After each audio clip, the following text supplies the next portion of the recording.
enhance that, and how do we grow that in the classroom across all content areas.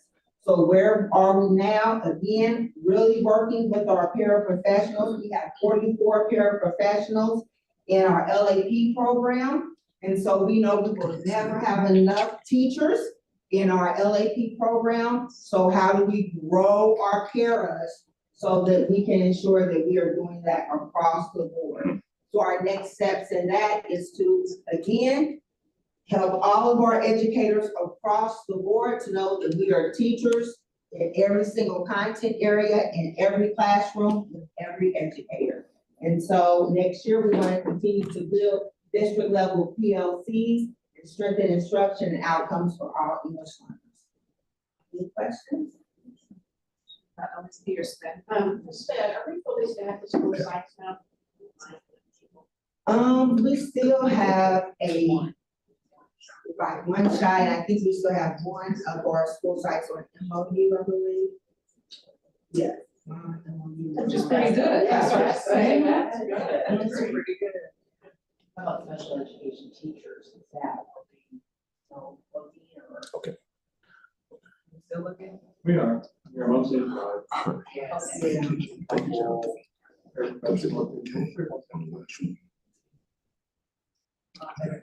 Oh, absolutely. I guess I'll let you go. 3,206 exit tickets. What's an exit ticket?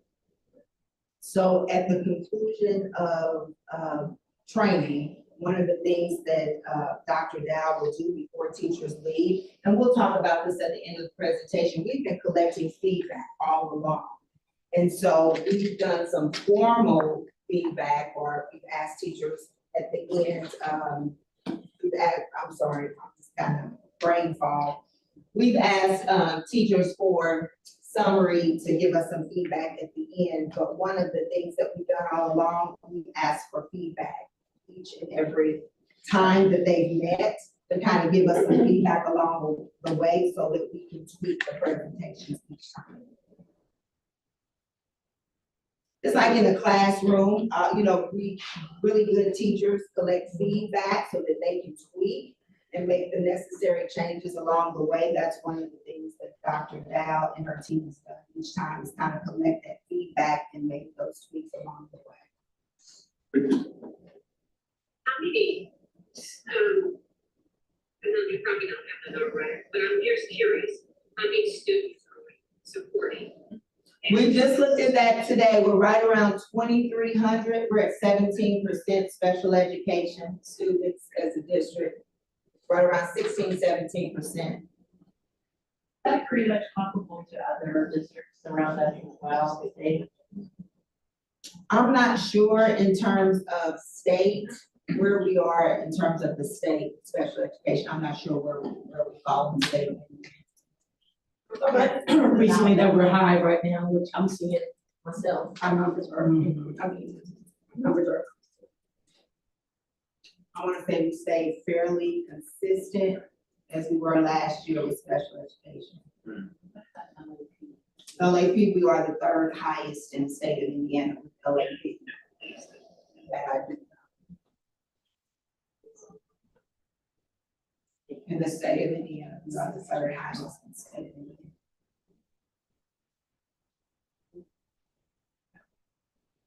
All right. Thank you.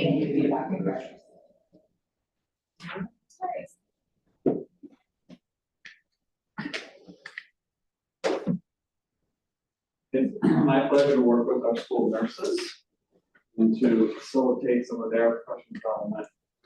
This year, what we focused on first was collaboration. So we had bi-monthly meetings with our nurses.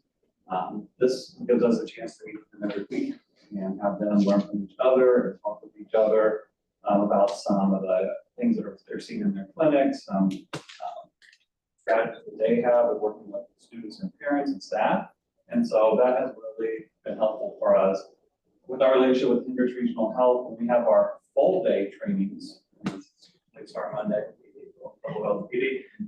we have our partners from Cambridge Regional come in and concussions and splinting and asthma and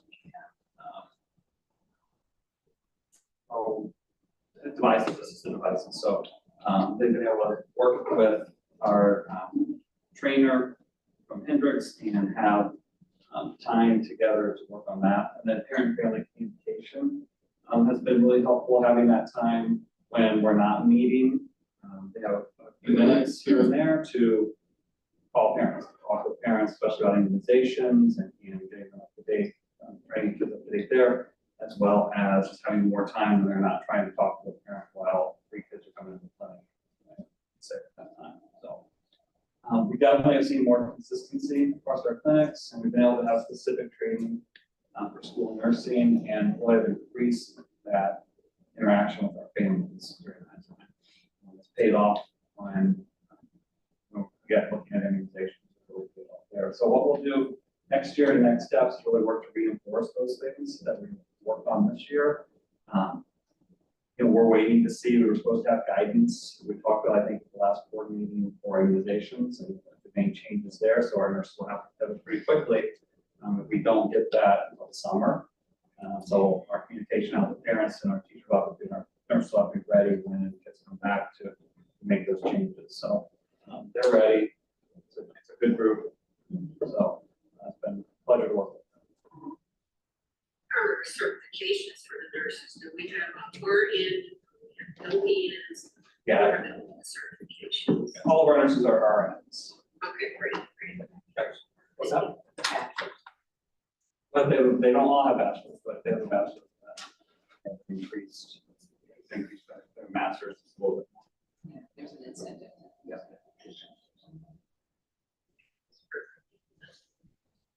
Thank you. All right, I'm going to talk about a couple different groups here. I don't want to steal Dr. Harvey's thunder, but this is his slide, and these are the groups that he's been working with. Is that a conference? That's not. He's bringing back all the great things about technology and AI to us.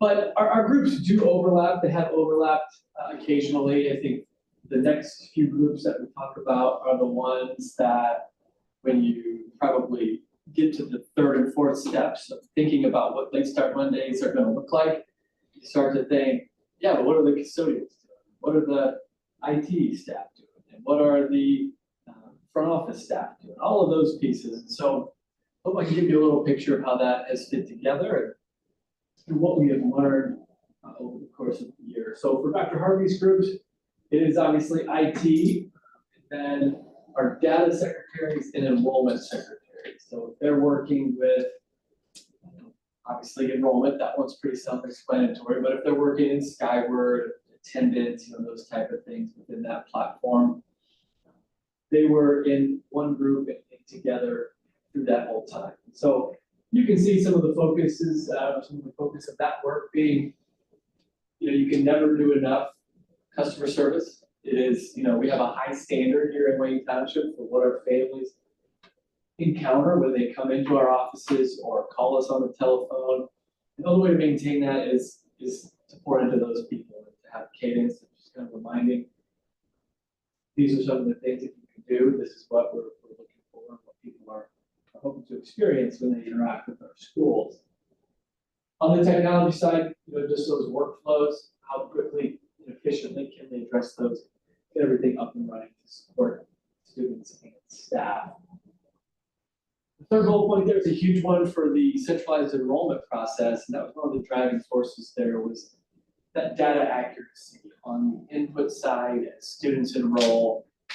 When that information is correct at the start, it makes the rest of that process significantly easier for the student, teacher, and then in the future, all of those groups and front office staff.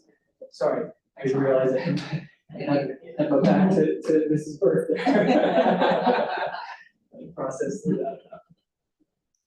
Cybersecurity awareness is another one.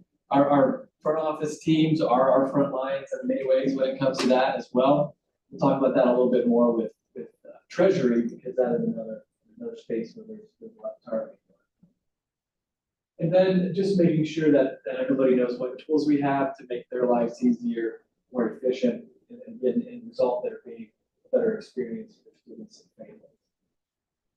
So where are we now? We know that we have a lot of great information on what our teams find to be really valuable, useful time when it comes to late start Mondays with these groups. We've been able to standardize a lot of those processes in key areas, increase confidence in technology systems, those pieces. So next steps, continue, drilling down to those role-specific pieces. It's a little bit of a contrast. There's the need to get really specific in some areas, and then there's also a need to cross-train pretty much everywhere. And so that's where this sets for next steps with especially our front office team. So I'll pause if there's any questions on these groups. I'm happy to talk to you. With our centralized enrollment, how much have we had parents and all still going into the schools to do that as they've done for hundreds of years, and it just seems like that's just what we do as parents. Dr. Pierce, I don't know if you probably can provide a little more context on that than I can. I think that still happens often.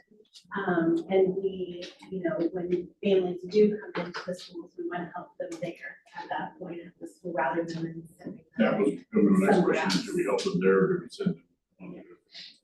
Yeah, but in all of our communications and everything that we're putting out there through our communications department, we're, trying to make it very known that we have the centralized enrollment on our website, publications all direct people to that location. But certainly, especially when you have our schools sitting inside of neighborhoods, that's what families are used to seeing. And they have an older student that moved to the school, and so that's what they'll often do. Most of it can be done online now, where there really isn't a need to go to either location. They can do the enrollment online, but if they need to submit some paperwork, they can scan that in from home, or they can bring it to centralized and have it sent, there or to the school. Any other questions on that group? So I smashed 3 different groups together and modified the slide a little bit here to capture operations, but really some great things happening here. I think our school police department is a group that was incredibly excited to have this time. Their focus is keeping our students and staff safe. And so we really worked hard not to pull them out of buildings when there are kids there. So this 2-hour stretch in the morning on Mondays is a really valuable time for them. They have a lot of training requirements that they have to not only do, but to document within CADIS and the law enforcement systems to stay active annually. And so this gives them some opportunities to do that. The cadence is unique for them, but for sure, if all else fails, they're having a weekly roll call meeting where they can process through maybe a couple things that have happened in the last couple of weeks that they just want to align on and get everybody on the same page with. It also really has helped. We're part of 2 different grants through Marion County. The SAVE grant, which is a stop arm violation enforcement grant, and the CHIRP, which is focused on seatbelts, car seats, those type of things. And so they've been able to do the training that they need to there. And then in some instances, it gives them a little bit of a head start to spread out more across the district, to get into different neighborhoods on some of those stop arm violation enforcement days that I think really helped. I know our bus drivers have really appreciated that presence. Occasionally, unfortunately, they do have to issue some citations, but obviously the goal there is not to cite people. The goal is to have safe roadways and safe bus stops for our children. Head custodians, all the groups, we certainly were meeting with head custodians at a regular cadence before they start Mondays, but when Dave Erickson told them they were going to do a book study, I think it's fair to say they all thought they were not going to really enjoy this Mondays. And I think if you talk to all of these groups today, they would probably be the most optimistic about the experience that they've had. They really enjoyed it. We balanced with this group pouring into that leadership, but also recognizing it is a really effective time to do some things in schools because there aren't kids there. So they're not meeting with head custodians every week, it's more like every other week, and then they can go back and do a little bit of training if they need to with those teams, but also they can help prioritize where they're gonna focus that time on a particular Monday, if maybe they just need to do a deep clean in an area of the building while it's unoccupied. Child nutrition, again, an area where it's a little bit unique. We pour into those managers and assistant managers on an every other week cadence with the leadership team for child nutrition.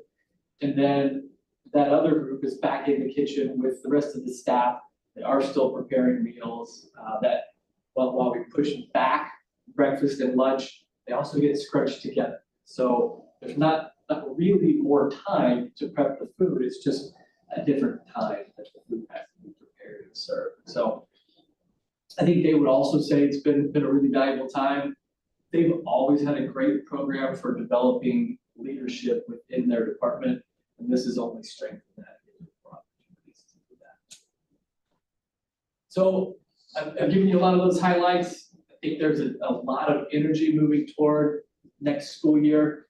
Again, when you think about these groups, I think there was probably some pause across the board with employee groups, but these are a couple of unique instances where they're glad to know it went really well, and that's a great use of their time as well. And then treasurers in the business office. So all the exciting things in the world that revolve around internal controls. Maybe you got to watch your Vector Solutions video on that this year. Maybe you'll meet up again next year.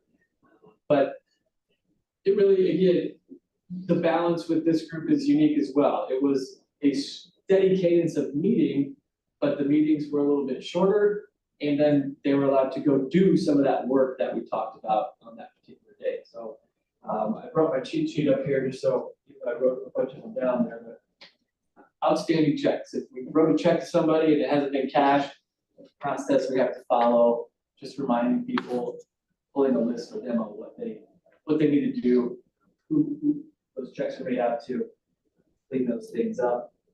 Things like record retention, and some healthy habits while sitting at our desk, reviewing our website items, some of those pieces to keep things aligned and making sure that we're getting enough. Of course, I mentioned earlier, but the cybersecurity component is one that we do have to confront. A lot of times that is focused on financial gain, and so our team members who deal with that, we can give them experiences or share things that have been occurring from across the state. That's basically that. It is amazing, that across the state, some of the security issues that are happening in our schools where they're trying to cipher big dollars out of our district. So it's really important that our teams are up to date in terms of what those scams are, for lack of a better word, how to recognize those. So Dr. Harvey and Dr. Samuel work closely together to make sure our teams are up to speed. Sure.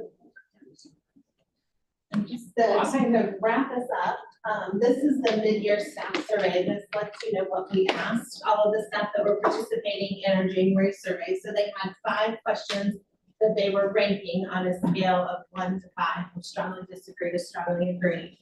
And we wanted to know, first, is the goal, are the goals for Lake Start Monday clear? We asked about the structure, and then we really got into the application of it. Is what you're learning something that you're taking that's changing your practice, changing instruction in the classroom?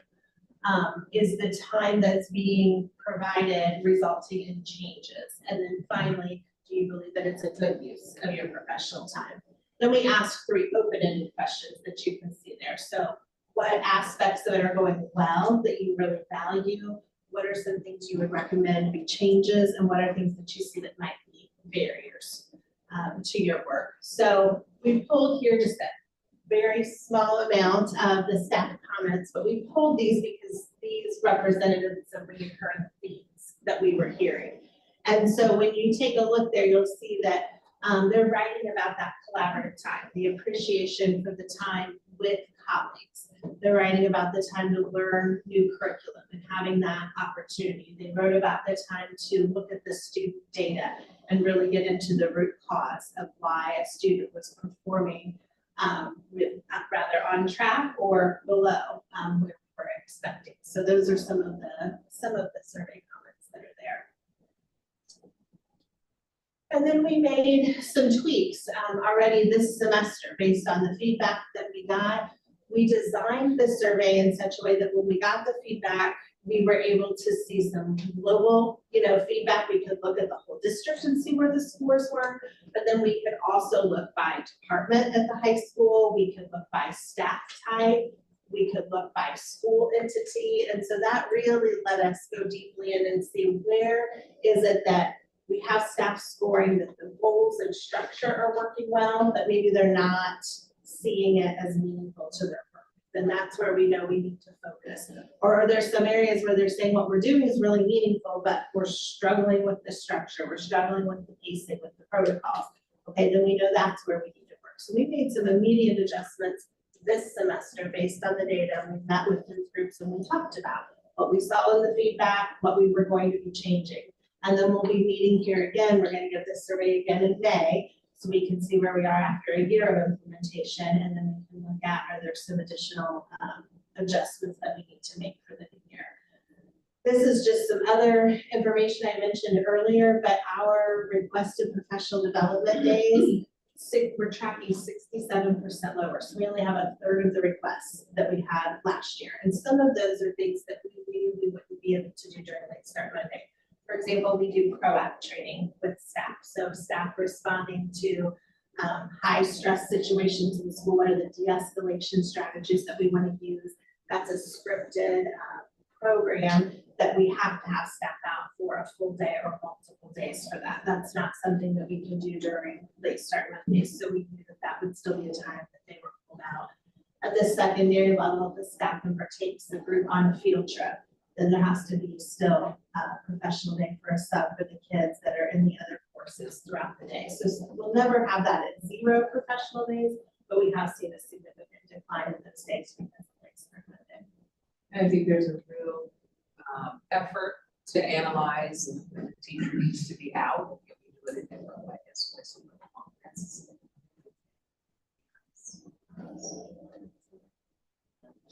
Any questions for me? So much great information presented tonight related to the professional development and the training happening with our staff. We're so appreciative of that. Do you anticipate there being a parents or family survey going out to get students and families' perspective on Late Start Mondays? So we hadn't talked about that, but certainly that would be great feedback. What I will say without asking questions, families certainly have adjusted. We've been able to provide daycare for our kiddos. They're using that service, and it's worked out really, really well. We don't believe that our enrollment was affected by changing the schedule. So we're going to continue to watch that, and where we can gather that information, we can talk more about as a cabinet, just to get family feedback. I think overwhelmingly positive response in the community. It took a couple of weeks for folks to get used to it. It did. Great feedback. Especially the secondary kiddos, they love it. They love it. They love it. I have a compliment. I wanted to agree with Brandon because it seems like based on the information you guys presented to us, everything's been very productive for all staff members. I think that's great for all the staff that receive that professional development during that time frame. And then I have a question. Are we getting any questions or inquiries from other school districts pertaining to our Late Start Mondays? I got quite a few questions when other superintendents were trying to figure out what to do on Mondays and we had all this snow. I said, we're already on a 2-hour delay, so I'm out. You guys need to figure this out on your own. So that was very useful, very helpful for us as a district. It just seemed like the weather hit on the weekends this year. But no, I've not gotten questions as to why or what's going on. Have you guys? And just anecdotally with other administrators in buildings, just kind of excited to hear how we How we do accomplish it. that. And then just what that structure is. I think coming from 2 TAP systems, they have dedicated hourly professional development that's mandated. And from both of those leaders, just saying that additional hour to make sure that all of the other work is able to be done with curriculum in addition to the instruction. So I think in a year, we're gonna have people clamoring to know what we're doing here and why it's producing those results. Absolutely. I will say I got a lot of questions in Pike. Just because they know I sit on the board. So even in my building, several people came and was like, okay, Graham, how do we get this over here? Only because I think they struggle with, 'cause we have professional development every Tuesday after school. And it's rough because in administrators, we even say, it's like by the time we get them at 3:15 and for an hour after school, every Tuesday, unless it's a short week, it's a lot. So they did kind of, several people ask me like, how can I bring it up? It's like I have no control over, my role is different over there. We didn't get any pushback from state lawmakers or No, politicians. No, as a matter of fact, we got permission from the state. Right, I know we got permission, I just didn't know if it was kind of like, yeah. We'll try it this year. No. We had it, we had to push back, but certainly, that's another reason to collect the data, should that occur, should that happen. What I'd like to share is that, and you could tell, we talked about this at the inception of this whole idea of Late Start Mondays and what that work would look like, but the amount of planning is just tremendous. So I have to give kudos to the team who just presented. One person can't think through this. It takes all of us sitting at the table to make sense of it. But to think that a whole district, every single person in the district is in professional development on Mondays, right? Is incredible. And yes, on the onset, did people question it, even though they said this is what we should do? We all agreed. Did they question it? Were we unsure? I think even some of us sitting at the table were apprehensive about how well this was gonna work and all the different pieces that were moving at the same time. But again, I give kudos to the team who really stuck to the plan.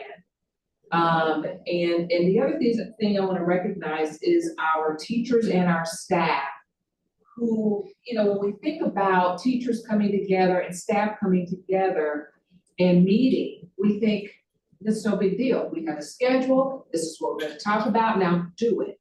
It is not that simple, right? We had to learn how to communicate with one another, how to collaborate, to some degree be vulnerable. If I'm talking about my practice and something that doesn't work well in my class, or my kids are not excelling, it's huge, or my kids are not excelling in the way I want them to, and we're talking about this out loud, that's hard. That is really hard to do. So, kudos to the staff for taking those steps. And what I would say, and I think most would agree, we've spent a good part of this school year just getting to that point. Like, it is okay. And guess what? We're gonna need to lean on our colleagues to reach every kid. You can't be expected to do it alone, right? And, as a cabinet, we really try to model that for staff and working together and relying on each other and their expertise to get things done. So I'm just excited. It does flow right into the work we're doing with NISL and TEL and that inquiry work that our teachers will be doing next year. And, what's so powerful is that teachers and staff are coming to these realizations on their own. There's nothing like understanding it because you explain it, not because Dr. Suggs said it, or Dr. Walters, or Dr. Pierce, or any of us, Dr. Harris. It's because I've done it, I see it, it's making a difference for kids. So that comes back to the question, are the Late Start Mondays doing what we thought they would do? And there are a couple of things we wanted this schedule to do. One, provide the structure and the space for teachers and staff to come together, right? And then what we do in that space is really, really important. I think that's where we have spent our time making sure that that time's productive. And then how does that affect student achievement? That's the bottom line, is what we're doing with that time making a difference. We're still watching that. I have no doubt it's gonna make a difference. I have no doubt it's gonna make a difference. Incrementally, you've been to our school board meetings, you see the work that's happening in our schools and how teachers are working together in a different way and reaching all kids. So we're still watching that data really closely to see what the effect size is, how kids are doing, right? Our IRE scores preliminarily, they're embargoed, so I can't talk about scores. Here's what I will say to you, is that we are really happy with where we are in terms of kids passing that first time. Here's where we see the biggest growth, are the number of kids who are so close, they can just see it. That number has grown tremendously. So you know we have 2 more iterations of the test, one in May and then one in the summer. So we're excited about that, can't wait to bring you that data as kids move forward. Our principals are having those meetings with parents to help them understand what we're doing to assist their children, what they can do to assist their children, and so on. So I'm really, really happy. We are going to continue to work on the feedback loops. It was mentioned that we'll get more data from staff in May as we're working on next year's schedule and what those late start Mondays should look like for all groups, and just use that data to drive the work. So I ask, just like anything in life, you can't please everybody with everything. we're trying. I know, But but how is that, I'm sure there's been some negative feedback, how is that playing into the weekly Sure. learning and? I won't say negative, I would say critical feedback early on. Sure. as we moved on, and because it was new. And we really were trying to figure out, what am I supposed to be doing in this meeting? And I could be grading papers, and I could be doing this, and I can, all, real issues and concerns for our staff. But I think as time has gone on, the feedback would say, there are very few people who feel like this is just a waste of time. And as it was mentioned, those who felt like we needed to tweak in those spaces, we didn't wait on this survey. Give us that feedback, we're gonna make the tweaks right on the spot. Make a shift, because this time has to be valuable. You have to be getting something out of it, and it has to make a difference in your work so that it makes a difference for our kids. So I'd like to say we're at a place where if someone is feeling like this is not working for me, or this is not a good use of my time, they're speaking up, and we're able to address that. I think in our school site visits too, we've heard the power of the children don't belong just to me, they belong to the entire team. And we've kind of heard that same theme over and over, which is very encouraging. Absolutely. Because sometimes I think as a teacher, sometimes I felt alone. Oh, yeah, I don't do. And we're having that group that comes together and talks about it. I love the videotaping of teaching. I think that's a real high risk. It is.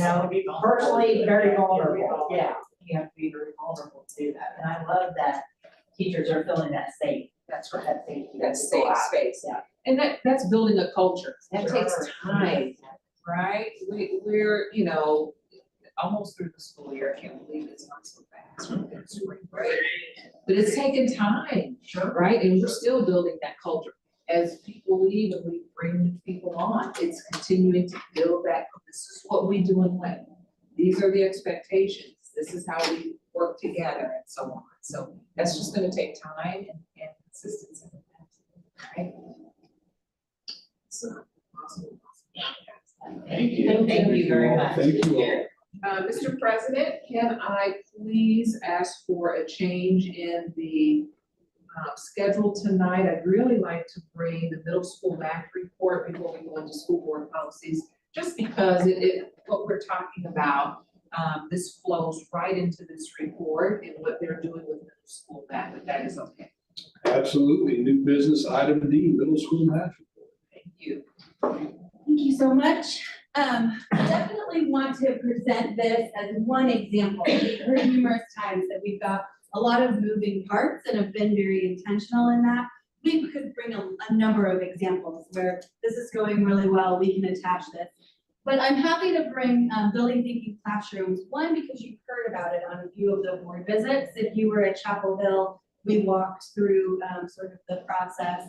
But two, this provides an ideal example, I think, because this is work that we started prior to Late Start Monday. And so what we're able to look at with this example is what the implementation was in 24-25 without Late Start Monday and how that came through with student outcomes. And now what the implementation has looked in a little bit of different work with Late Start Monday and student outcomes. So obviously not going to read this. This is just information for you if you want to come back to it. But Peter L., I call him Peter L. because I would not pronounce that name correctly, I don't think. But he took 15 years of research and pulled all this information together and then published it in a work called Building Thinking Classrooms in Mathematics. That has since morphed into Building Thinking Classroom in other content areas, so we're really excited about that work. But taking a look at this, his research showed that students were really demonstrating 1 of 5 behaviors in their mathematics and structural experience. They were either slacking, stalling, faking, mimicking, or trying. If you know me, I was an English major. I spent 113% of my time in the stalling and faking and mimicking stage, and then went to English. But what the research suggests was that really only 20%, average of 20% of the students hit that trying phase in mathematics. So we wondered why. Because on one hand, they had really, really competent teachers in front of them. We just weren't seeing the student work translating in those mathematics spaces. So what he developed in these courses are 14 strategies that really transition the instructional lift from the teacher to what are the students doing. And so looking from an instructional standpoint, I won't go through these toolkits, but reestablishing classroom norms to be student-focused, collaborative groups. Reimagining teacher practices in order to look at what are the students doing based on my teaching practices. Creating that flow. So in a mathematics class, especially with that concrete sequential, we're gonna learn this, and then we're gonna learn this, and then we're gonna learn this. Where's the flow in from a mathematics standpoint? And then assessment. What do we look at and how do we assess our students? So again, I'll bring this to you because we started this work in the fall of 2024 before Late Start Mondays. We obviously wanted to take a look at our math scores. We wanted to build our teachers' capacity. So we started that work. We introduced it to department chairs. We piloted it in a couple of classrooms. In that spring, we went to scale with all secondary math teachers.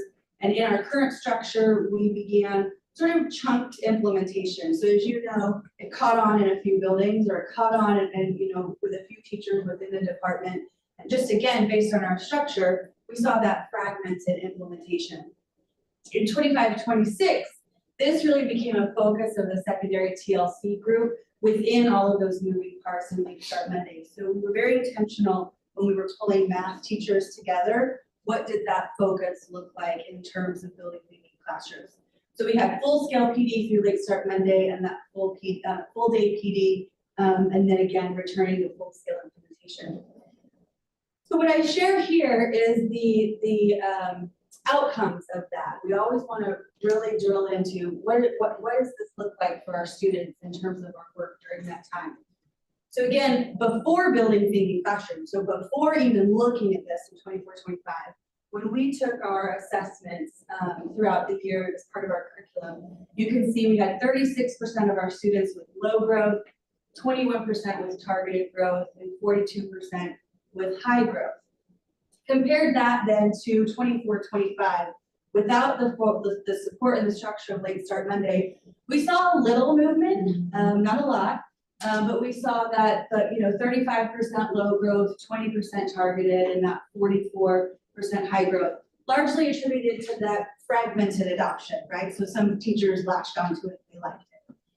With the expectation and the structure and the support through Late Start Mondays, what we're really excited to see here is the low growth hovering at that 28%. We don't want that, so that's good that that's down. That targeted growth even down a little bit too, but the jump to high growth for our students because of that structured time and really the common expectations across the classrooms is really exciting to see. Definitely something our teachers were celebrating. I think grade 7 to 12, this is the data that we're looking at. Yes, we Okay. get a little bit difficult when we're up in the calculuses and the statistics in like 11 and 12, that sometimes looks a little different, but we Okay. really solid grade 7 through 10. Okay. And I'll leave you with this, just a few teacher and student feelings, student being the powerful one. That was me, right? I was never confident in math. I never raised my hand, I never shared. We were creating those conditions that students were operating in. So with this shift to building thinking classrooms, providing that opportunity for students to really feel heard, that they can share freely, they can experiment with their peers and really build on that class culture of let's learn this collaboratively together.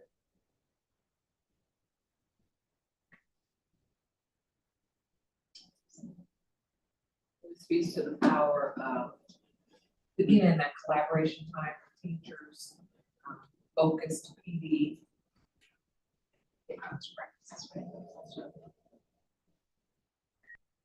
Questions about school math? I know building thinking classrooms is still somewhat early on for us. We've got a sample size of data. Is there any indication that our students are arriving at high school level courses more prepared? You know, as a group, that's something we've talked about as we see a shift in our elementary instruction and teaching and learning and those cohorts coming through and being ready at the middle school and then being ready at the high school. I don't know if teachers have given you any anecdotal feedback yet. I don't know, I can't point to data that we've pulled that would be the sort of longevity of school to school or grade to grade. I think, how many years are we in Eureka Square? 3, yes, 3 years in Eureka Square. So I think that would be interesting for us to just take a look back at when we started this sort of curricular shift at this grade level, and now where are we in that 7th and 8th grade space, and then ideally we'll see, you know, in the coming years that this idea of collaborating around math will really look differently in terms of our scoring. What we have talked about is that we do know it's gonna shift the way we do things in the secondary. And I have heard that conversation at the elementary. So our primary kids moving through, that they see the shift in the readiness. And you still some positive highlighted checkpoint data from this year. As we talked just about this today as well, sort of when getting to a point after year 1 here that we can triangulate some of that data. Are we looking at, you know, our internal assessments with our curriculum? Is that tracking with iLearn? Is that tracking with PSAT, with SAT? And that's just kind of the implementation curve. We're probably 1 or 2 years away from really looking at that from year to year, but great place to start. Thank you. No, kids are different, but a little snapshot in the Wakefield house, my kids are all smarter than me, but my oldest definitely struggles with math. My second one is definitely progressing, but my youngest one is just a master at such a young age. And so you got one in high school, one in middle school, and one in elementary. So I almost kind of see that as an experiment in the way of, I mean, I know they're just one kid and they're all different, but all really smart kids, but yet my youngest one seems to really be clicking in the math so much earlier than the other one. It's kind of fun to do that. And he shows off his math skills to his sisters. That's And then really great. my grandson, he excels in math. And I don't know if it's because kids at that age, or young men, or was at that age, they No. excel more in No. math than. I wish they were Say yes. Say yeah. But we are teaching math differently. We're thinking about math differently and having conversations with teachers and coaches about that shift just really tickles me, because we think of math as a very black and white subject, and what we're coming to know is that it is not. We come to those conclusions and the answers in many different ways. But as teachers, we've always been prepared as teachers to teach it one way. And so, you know, making that shift in math has just been tremendous. How are we doing with shifting, family views about how math is taught? Because I remember a parent and I went toe to toe over this way you teach it, and I was like, It's hard. it's just hard. It's just when, hard. You know, when you've got a group of people that involved like me, that we do school, this is the way you do it. And I think it becomes harder when a parent wants to be able to assist the child. Yeah, And that's just what makes it. That's exactly right. Yeah, yeah. I still use my TI 83 with my kids. Still got power. It still works? Yes, it does. So did my app, it's not. I still have an average. I sure do. I still have it just because it's fun. It's just fun, yeah. Great. Thank you.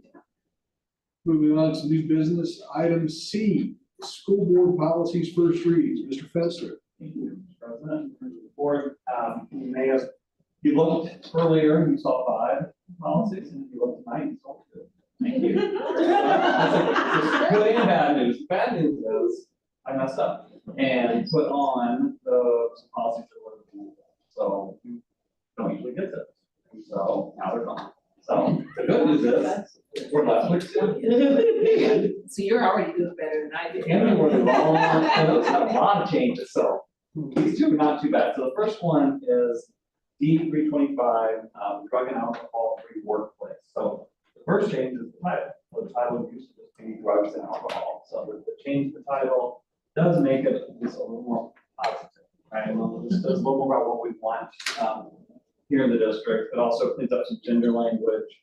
325 also defines stimulants. Okay, the Controlled Substance Act just says stimulant compounds, and we wanted to make that a little more specific. So you'll see the addition of cocaine, meth, crack, prescription stimulants not prescribed by a physician, Ritalin, Adderall,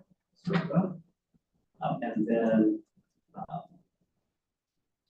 just you'll see the highlighted part down in the second to last paragraph. Really something that was already happening, which is if we ever had an employee that violated this policy, we would work with them to offer some assistance in terms of counseling and some kind of care with our employees. We just wanted to spell that out though. So I'll answer any questions you might have about policy 825 drug and alcohol free workplace. May not be related to this policy, but with advances in nicotine products, is there any thought, maybe we should revisit our tobacco language? Obviously, we're tobacco-free on campus at all of our buildings, but now there are some tobacco-less nicotine products. True.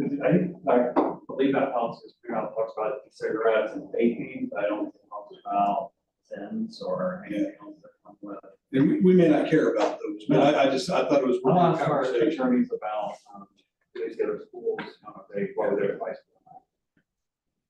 That would be the best way to keep it, should say something in there that says not prescribed by a physician.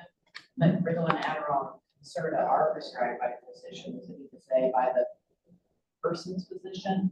Like, get the intent of this, you're not giving it to somebody else. So not prescribed by, yeah, If you see that, they're not, if those medicines are, or prescribed by somebody's physician. Right. That's what you're saying. So you shouldn't have someone else's prescription. right, Not use things that are not prescribed to you. those medicines are.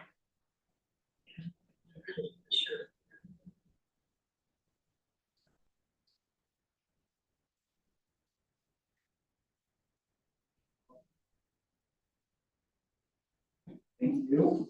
And Mr. President, members of the board, our last one, or second and last one, for first reading tonight, school policy 375, which is latchkey program. So again, a title change is updated. The old title was use of school property by organizations operating a school-age child care program. So latchkey has become a more commonly used term for school, for these programs where schools are. So for us, that's the YMCA. For our K through 6, Our Indiana code does require that the district provides this program or that we contract someone. That's our contract with the YMCA. We also updated some amounts of the policy from was 1 million per person, 2 million per occurrence, and it's going to be 3 million per occurrence. So that's the insurance that the program must carry here. And then Wayne Township Preschool provides child care also. So we provide that. Other parts. So most of this policy has been removed, and our guidance is in places under some administrative. So that it just keeps the policy a little more focused. That way. Any like the rest of the question? Just for clarification, it says the child care provider under this policy is Wayne Township considered the child care provider, or would it be YMCA? Did YMCA for our K for 6? Okay. Thank you. That. I was just wondering about the liability. Yes. I know. That term makes me laugh. I think it's a state term though. It is a state term. Yeah, That's why they're have this Yeah. change. When they first brought it up, I said, this is like a full term of Yeah. kids went home. Yeah. right after Yeah. kindergarten, that goes down the Yeah. street, Yeah. so they all unlock the door. That's what I thought. It's come back around. It has, Yeah. that's the term, but Yeah. I think people of a certain generation have a different.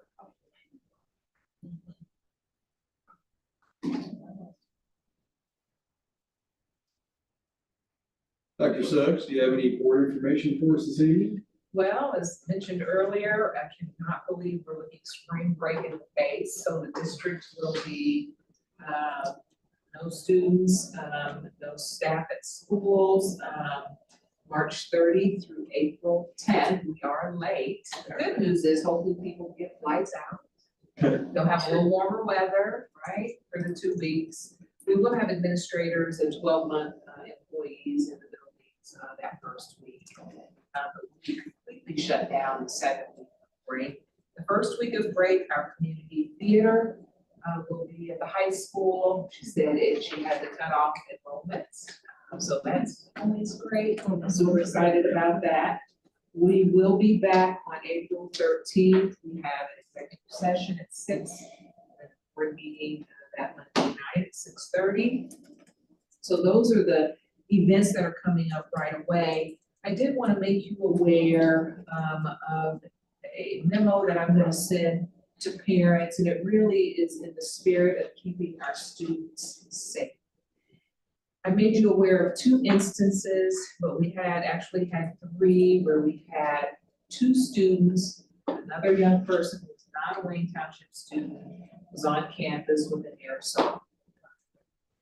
As you know, those are not deadly, won't cause much harm, are meant for play, but they look real and can put that individual student at danger should they come across law enforcement. And thank goodness for our SROs who are highly trained, ask all the right questions. Situations were not escalated. The children in all 3 of those cases were safe. But it also causes harm in terms of scaring other students when they see something like that, and staff, should they see that. So, I find it important that we send something home to parents. So as Kevin talked about that today, I want to make sure that it goes out right before we leave for spring break. So that gives parents a chance to talk to their children. And legitimately, as we talked about this, there are places in Wayne Township where kids can take those, and they kind of have these games they play. And one of the cases, or we were told that kids really close to one of our school buildings, there's a spot where they can walk to. And so I understand it, but it's just scary for a kid. So I want to make parents aware, so we can keep everyone safe. So student who's not a Wayne Township student. It was a young person who was walking on campus. Shot my friend in the eye there, so. He was mad at me. Oh, I'm sure. Oh, we didn't tell parents. Oh. Parents had no idea what happened. Yeah, So I had a contest with this friend to see how close they could get to her. Oh. Who won? Who knows? But it's unbelievable how real. Oh, yeah, they make it look that way. Oh, They yeah. take the tips off. Oh, that's what somebody said, they're supposed to have it. So just wanted to let you know in case you get any feedback from the community, that is. That's good. Thank you. Yes, thank you. And that's all I have. Anyone else? I won't be joining, the Roby, school board visit, but I do have some thoughts and prayers after 6 years. We are breaking ground on our tiny home on Thursday. Still a long way to go. Oh, that's great. That's So you're all. breaking ground. Keep us updated, maybe there's a time you can visit. Oh, yeah. Right. Never visit. Oh. Ah, It's Dr. nice. Pierce's birthday today. So you know what we gotta do. That's right. Happy birthday to you. Happy birthday to you. Happy birthday, dear Heather. Happy birthday to you. Dr. Sykes wished me a happy birthday this morning and then said, what are you doing tonight to celebrate? And I said, morning.